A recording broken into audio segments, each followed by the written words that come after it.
Melok Ya nangis kenapa? ampun, Gusti Melok nangis Allah kenapa? Melok nangis kenapa? mendengarkan doanya sampean.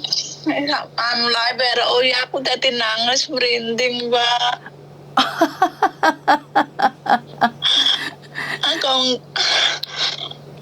lah komen nggak malah mesti nggak dibaca. Aku pengen congratulations for your apa ya Mbak, sengaja nggak bisa ngomong tenan Mbak. Congratulations, all the best for you and Mbak di sana nggih Mbak nggih. Saya nggak bisa ngomong juga. sampai sedino iki nonton sampean terus nggak enak bosan-bosannya sampean Mbak mengikuti dari pertama. Kapan iso telepon Mbak Yuni iki aku meh ngomong dan all the best dengan didengarkan Gusti Allah tenan Mbak. Saake perjuangannya tenan hebat pokoknya. Kan saya selalu bilang semuanya penuh kesabaran dan perjuangan, dan jangan lupa berdoa. Doa satu orang mungkin tidak didengar Tuhan. Ini adalah the power of doa, oke? Ini adalah the power of doa. Kekuatan doa itu melebihi batasan, dan keajaiban itu memang nyata. Keajaiban itu datang pada tepat waktunya. Saat saya dikritik, saat saya dijatuhkan, dihina, saya masih tanya sama Tuhan, Tuhan benar nggak ini? Terus nggak Tuhan? Tapi Tuhan, saya tidak tahu Tuhan berkata apa pada saya, tapi saya percaya bahwa apa yang saya lakukan adalah hal yang terbaik, karena memang motivasi saya satu, saya tidak ingin perkawinan sedarah 10 tahun ke depan. Jadi kalau masalah aib, viral, atau yang lainnya, saya tidak mikir ke viralnya ya. Saya berpikir tentang 10 tahun ke depan, perkawinan sedarah itu yang saya hindari. Tapi kalau hari ini saya tidak speak up, itu akan menguap, itu akan dilupakan, dan gak akan ada orang yang peduli lagi. Benar nggak? That's right Mbak. Terus dengar itu ibu jenengan dengan tiga kali ibu ngali yang artis Yun. Aku jadi merinding Mbak Yuni Pak pasti amanah. Ya ampun ibu sampai begitunya loh Mbak. Tenan anak wedok tenan gitu. Iya, karena dia khawatir. Karena dia khawatir kalau saya ngartis atau star syndrome ya, karena kebanyakan dari star syndrome itu akan berakibat fatal, di mana yang bukan porsinya, paham nggak? Jadi bukan porsinya jadi artis, entar terkena narkoba lah, entar korupsi lah, entar ini, entar itu. Karena itu mungkin ibu saya melihat dari artis-artis yang ada di Indonesia, akhirnya naik daun, lupa diri, akhirnya kere munggah balik. Karena itu setelah saya teleponan sama Pak Surya selesai, ibu saya langsung aja ngomong, jangan star syndrome. Itu ngingetin saya. That's right. But aku tahu Mbak Yuni bukan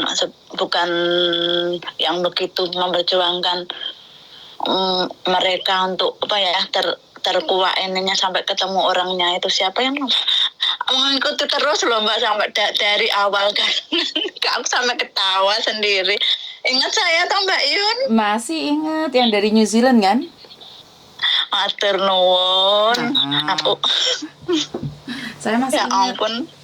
Masih ingat. Suwun banget loh. Sangat aku nggak ngomong hello Mbak, nggak langsung nerocos. Soalnya mau sampai merinding tenang Mbak aku sampai.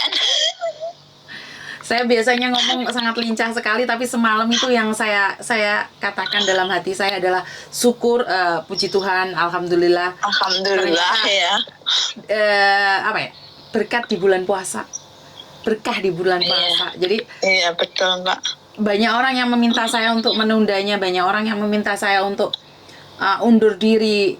Tapi ternyata Tuhan berkata, Yun, oke, saya viralkan sekalian, terus kamu mundur ya Yun. Jadi kan ini sudah viral dan saya mundur sekarang Mbak. Karena sudah bukan ranah saya. Sudah bukan porsi saya lagi. Karena ini tentang penyelidikan, analisa, tentang itu semua saya sudah bukan porsinya. Jadi kalau sudah ketok palu baru saya akan siarkan lagi. Jadi tentang garangan ini saya sudah close. Iya. Lele Mbak. Aku nggak bisa ngomong apa-apa sampean perjuangannya Mbak Yuni. Oh my God, I can't say anything right now. Bantu saya doa agar saya tetap amanah, itu aja sih. Selalu berdoa dari sini Mbak. Kalau bisa ketemu, pengen sekali ketemu, insya Allah tahun depan mau ke Hong Kong. Aku Siap. habis balik dari Indo kemarin, anakku nikah Mbak. Siap. Saya akan Insya tunggu. Allah. Tenan Mbak, on the best. Aku nggak bisa ngomong apa-apa Mbak. Sampean mau ngikutin live-nya pasti ketinggalan kan, kita beda berapa jam. Sekarang sini jam 8.41 malam, di Hong Kong jam berapa Mbak sekarang Mbak? Saat ini adalah jam 4.45. Oh berarti kita beda 4 jam Mbak. Jadi karena sebenarnya Uya lagi minta saya untuk membahas tentang bea cukai. Jadi sebenarnya adalah banyak hal yang harus kita bahas, banyak hal yang harusnya kita bicarakan, tapi kan kita masih belum tahu, karena sekali lagi tujuan saya kan bukan viral, saya cuma membantu mendengarkan. Kalau saya terlalu fokus pada viral, ntar saya lupa tujuan saya, saya mendengarkan curhatan kok. Jadi kalaupun saya viral tuh saya tetap akan mendengarkan curhatan. Jadi nggak ada hubungannya saya viral atau enggak, saya akan tetap berdiri di rel saya. Jadi saya nggak akan bergeser di rel tujuan awal saya. Lah, amit Mbak, ndak jenengan nomor telepon ke telepon liyane wis muni terus ya Mbak, aku sampai bingung. Iki apa Mbak Yuni iki nggak kesel amit-amit kupingnya apa nggak panas di telepone wong terus sampai ngono loh Mbak pikiranku ki. Saya tidak punya rasa capek, bahkan saya tidak punya rasa lelah, dan saya tidak ada rasa beban di situ Mbak. Kayak ngerasa bahwa karena enjoy ya. Karena mungkin dulu saya malah lebih banyak ya Mbak ya. Karena dulu saya jaga anak 600 sendiri. Jadi saya sudah terbiasa dengan problematika. Ini masih bukan urusan polisi secara nyata ya. Kalau dulu saya langsung digebrak pintu sama satu kompi polisi. Terus ada yang bawa lakinya, ada yang sampai tarung. Itu sendiri saya dulu waktu di Makau. Dan saya tuh nggak tahu kenapa nggak ada tim. Saya nggak pernah punya tim karena kadang-kadang ada pengkhianatan di sana, dan bukan saya tidak percaya, saya lebih leluasa dengan diri saya sendiri, dan kan tidak ada orang yang mengharapkan imbalan, tidak meminta gitu loh, karena kebanyakan orang-orang yang kita percaya itu terus ada sesuatu di belakangnya. Jadi kalau saya salah saya minta maaf, kalau saya benar saya teriak. Jadi akan menyatakan teriakan itu. Jadi saya lebih nyaman dengan seperti ini. Mungkin saya butuh tim ya, karena memang HP saya itu membludak. HP saya itu membludak banget. Kalau enggak kan sampai kita nggak bisa menanganin mana yang urgent, mana yang enggak. Iya. Dan saya kan tidak membatasin curhatan itu siapa. Bahkan yang dari Indonesia, anak SMA pun telepon ke saya kadang-kadang kan sebenarnya sudah nggak jalur. Iya. Sudah tough dari dulunya ya Mbak memang. Bisa dibilang seperti itu ya. Iya, jadi nggak kaget hari ini buat vlog baru ngangkat telepon itu enggak.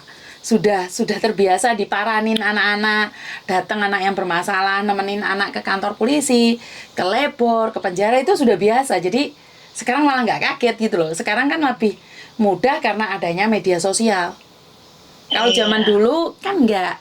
Jadi ada masalah satu persatu gitu, anak tiba-tiba datang nangis. Kadang saya juga bingung. Tapi sekarang kan enggak. Dengan cara seperti ini kan penerimaannya lebih banyak. Kalau zaman dulu itu anak 30 anak, 40 anak itu nunggu saya kayak Sabda Pandita Ratu gitu. Jadi sudah biasa. Aku baru tahu sekarang Mbak, setelah ngikutin Mbak Yuni terus di Hong Kong itu sengerinya gitu, memang harus apa ya, apa yang beton-beton. Aku sampai ketawa sendiri, harus tahan banting benar sampai nggak bisa bayangin ya Mbak, lebih parah dari Singapura perasaan gue. Sebenarnya sama aja ya, nggak ada yang parah, nggak ada yang itu. Tapi menurut pendapat saya adalah sesuatunya itu tergantung dari keadaan. Mbak ini soalnya ada telepon 3 orang gabung. Sorry Mbak matur nuwun sangat nih, nomor nambah nuwun kalau ditelepon balik lan suatu saat bisa telepon lagi. Aku pengen lihat face to face dengan Mbak Yuni. Matur nuwun sangat Mbak. Matur nuwun ya, sorry saya mati dulu ya. Sehat selalu, doaku dari NZ Mbak Angge. Matur nuwun, monggo. Halo. Mbak. Itu ada Miss Yuni, coba nanya. Halo Miss. Kenapa Mbak?